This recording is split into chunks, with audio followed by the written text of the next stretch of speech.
Good morning, students. I'm Dr. Meenakshi Gehlot, Associate Professor, Department of Zoology, SPC Government College, Ajmer. मेरा आज का topic characteristics of prokaryotic cell.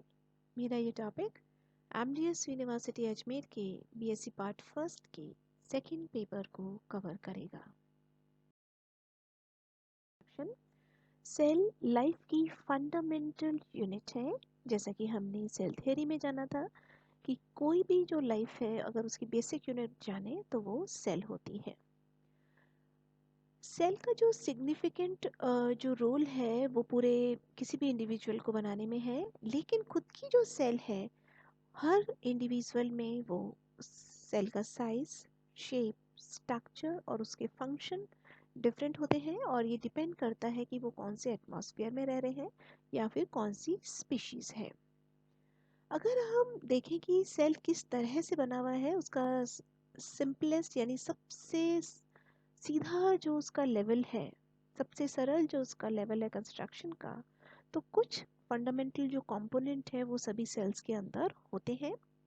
सबसे पहले हम बात करते हैं साइटोप्लाज्म की। साइटोप्लाज्म जो है वो एक जेल लाइक सब्सटेंस होता है जो कि पानी से मिलकर बना हुआ होता है और इसके अंदर बहुत सारे केमिकल्स डिसॉल्व होते हैं। बायोकेमिकल्स भी इसके अंदर इन्वॉल्व होते हैं जो कि ग्रोथ के लिए रिक्वायर्ड होते हैं।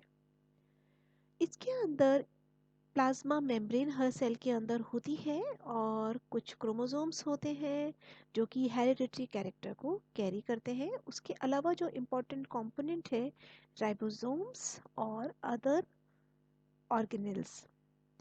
अगर हम ये देखें कि सेल जो है उनके अंदर बेसिक स्ट्रक्चर सेम हो गया, लेकिन हम उसे दो कैटेगरी में कैटेगराइज कर सकते हैं। पहला है प्रोकैरियोटिक सेल और दूसरा है यूकैरियोटिक सेल्स। और आज हम जो बात करेंगे वो बात करेंगे प्रोकैरियोटिक सेल्स की। प्रोकैरियोटिक सेल जो है उसके अंदर जो न्यूक्लियस है उसके चारों तरफ न्यूक्लियर जो मेम्ब्रेन होती है वो एब्सेंट होता है और इसकी बजाय इसके अंदर जो डीएनए जो होता है वो सर्कुलर डीएनए इसके अंदर प्रेजेंट होता है।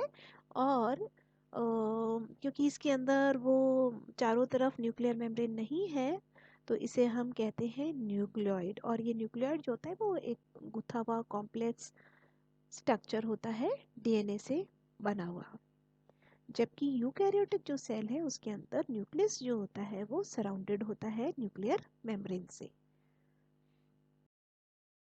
सभी प्लांट्स जो है और एनिमल सेल्स जो हैं वो यूकैरियोटिक सेल की बनी हुई होती हैं, लेकिन कुछ जो माइक्रो ऑर्गेनिज्म हैं वो प्रोकैरियोटिक सेल्स के बने हुए होते हैं। प्रोकैरियोटिक ऑर्गेनिज्म जो है उनको भी हम फर्दर क्लासिफाई कर सकते हैं, जैसे आर्किया, बैक्टीरिया। तो इस तरीके से हम उसे सब डिवाइड कर सकते हैं। अगर हम प्रोकैरियोटिक सेल का स्ट्रक्चर देखें तो उसके अंदर कुछ यूनिक स्ट्रक्चर्स हमें देखने को मिलते हैं जो कि नॉर्मल यूकैरियोटिक सेल के अंदर एब्सेंट होते हैं। प्रोकैरियोटिक सेल का जो अगर हम प्रोकैरियोटिक की कंपैरिजन करें यूकैरियोटिक से, तो प्रोकैरियोटिक जो का जो साइज होता है वो स्मॉलर होता है, यूकैरियोटिक कंपैरेटिवली लार्ज साइज के होते हैं। प्रोकैरियोटिक सेल्स के अंदर जनरली जो होता है मेम्ब्रेन बॉन्ड जो ऑर्गेनेल्स होते हैं जनरली वो एब्सेंट होते हैं और सारे के सारे जो फंक्शंस हैं जो कि साइटोप्लाज्म के अंदर होते हैं वो डिवाइड हो जाते हैं क्योंकि ये ऑर्गेनेल इसके अंदर एब्सेंट होते हैं। आप यहाँ पर स्ट्रक्चर देख सकते हैं प्रोकैरियोटिक सेल का।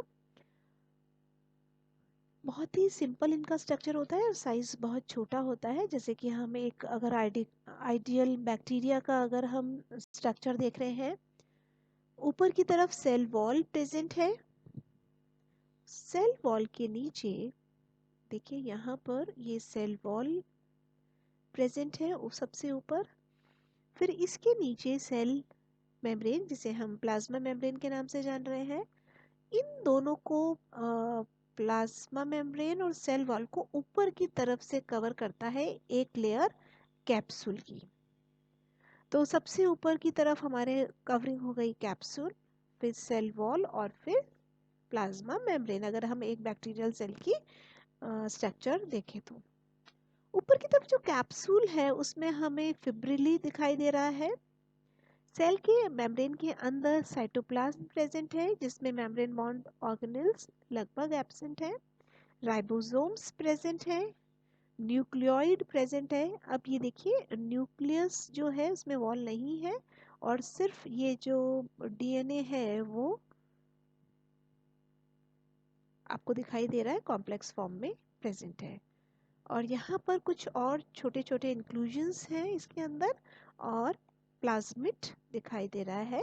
और प्लाज्मिड में मॉर्फोलॉजी, अगर प्रोकैरियोटिक सेल की मॉर्फोलॉजी को अगर हम देखें तो उसकी मॉर्फोलॉजी को बाहर की तरफ सेल वॉल जो होती है वो बनाकर रखती है, और ये जो है वो कॉम्बिनेशन बनाती है साइटोस्केलेटल एलिमेंट के साथ, और दोनों कॉम्बाइन होकर प्रोकैरियोटिक सेल की शेप को बनाकर रखती है।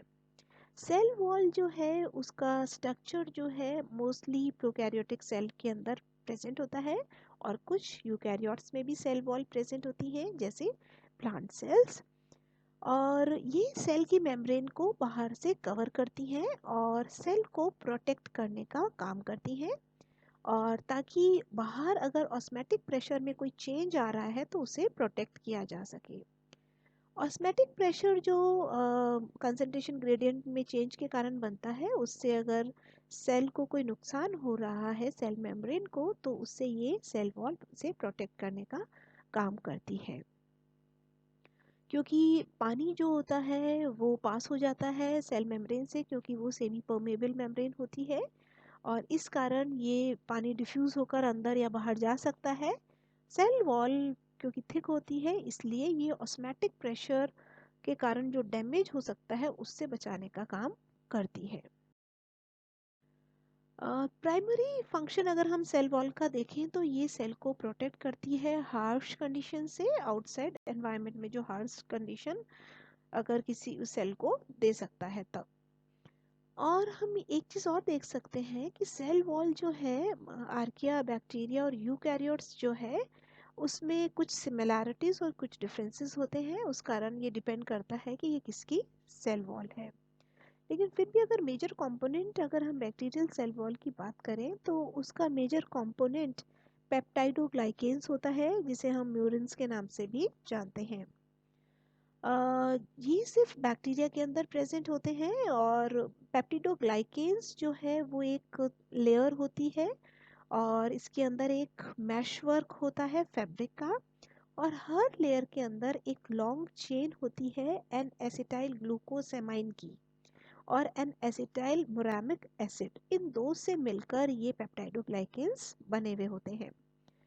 अगर हम इसका स्ट्रक्चर देखें तो ये दो लॉन्ग चेन्स हैं NAG और NAM की, और ये उसे टू डायमेंशनल टेंसिल स्ट्रेंथ देता है और उससे पेप्टाइड ब्रिजेस बन जाते हैं, जिससे NAG और NAM आपस में कनेक्टेड होते हैं पेप्टाइडोग्लाइकेन्स लेयर में।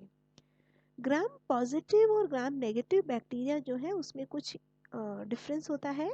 ग्राम नेगेटिव जो बैक्टीरिया है उसके अंदर टेट्रा पेप्टाइड चेन्स एक्सटेंड होती हैं NAM और NAG के बीच में, और ये डायरेक्टली क्रॉस लिंक्ड बनाती हैं, जबकि ग्राम पॉजिटिव बैक्टीरिया के अंदर टेट्रा पेप्टाइड जो चेन्स हैं वो पेंटाग्लाइसिन क्रॉस ब्रिजेस से जुड़े हुए होते हैं।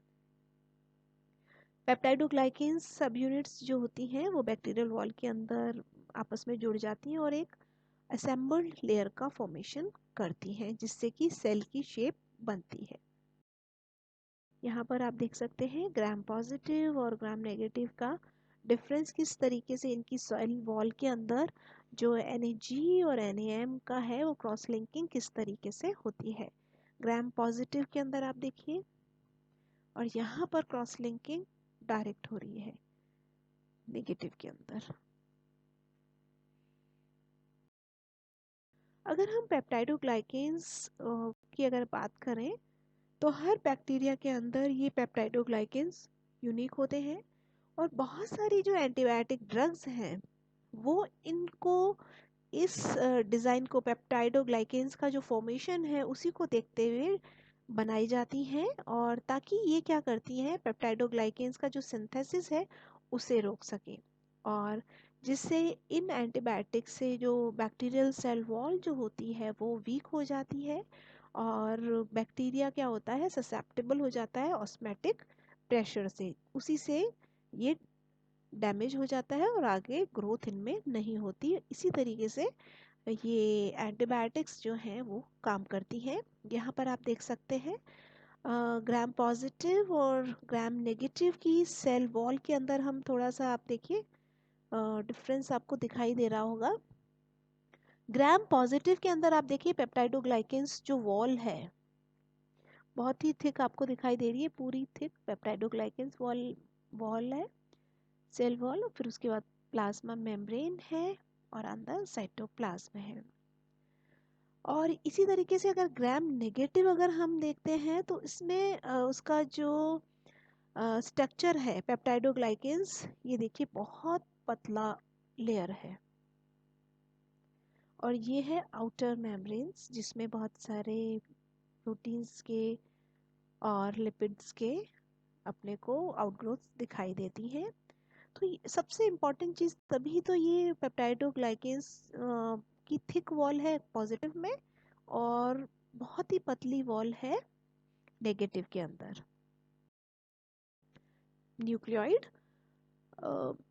किसी भी सेल के अंदर न्यूक्लियस सबसे इम्पॉर्टेंट होता है, लेकिन प्रोकैरियोटिक जो सेल है उसके अंदर जो उसका सेलुलर जो जीनोम है और डीएनए है वो न्यूक्लियोइड के फॉर्म में प्रेजेंट होता है, यानी कि ये कैसा होता है, विदाउट न्यूक्लियर मेम्ब्रेन का होता है, और इनके जो क्रोमोसोम्स होते हैं वो सर्कुलर शेप के होते हैं और हैप्लॉइड होते हैं, और ये न्यूक्लियर मेम्ब्रेन से बाउंड नहीं होते हैं। तो ये डिफरेंस हम मेजर देख सकते हैं यूकैरियोटिक और प्रोकैरियोटिक सेल की आपस में। प्रोकैरियोटिक जो डीएनए है और उस डीएनए से एसोसिएटेड प्रोटीन्स हैं जो, वो न्यूक्लियाइड के रीजन के जो सेंटर में जो है कंसंट्रेट हो जाते हैं, और यहाँ का इनका जो डीएनए होता है वो इंटरैक्ट करता है न्यूक्लियाइड एसोसिएटेड प्रोटीन्स, जिसे हम एनएपीज के नाम से जानते हैं, और इस तरीके से उसकी ऑर्गेनाइजेशन और उसकी पैकेजिंग होती है।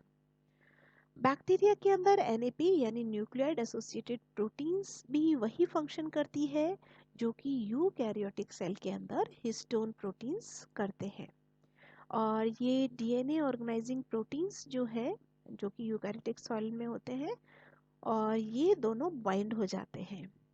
आर्किया जो है सेल का प्रिमिटिव सेल्स हैं, इनके अंदर जो न्यूक्लियाइड होता है वो ऑर्गेनाइज्ड होता है एनएपीज और हिस्टोन लाइक प्रोटीन्स से। तो ये न्यूक्लियाइड के अंदर सिर्फ एब्सेंट है न्यूक्लियर मेम्ब्रेन। यहाँ पे न्यूक्लियाइड का स्ट्रक्चर आप देख सकते हो, एक बैक्टीरियल सेल के अंदर सेंटर में न्यूक्लियाइड प्रेजेंट है, और वहाँ चारों तरफ बाउंड्री नहीं है, इस पर चारों तरफ बाउंड्री नहीं है, और सेंटर में बस ये बिखरा हुआ है एक कॉम्प्लेक्स सर्कुलर डीएनए, जिससे कि हम, और इनके बीच में कैसी है, सुपर कॉइलिंग होती है।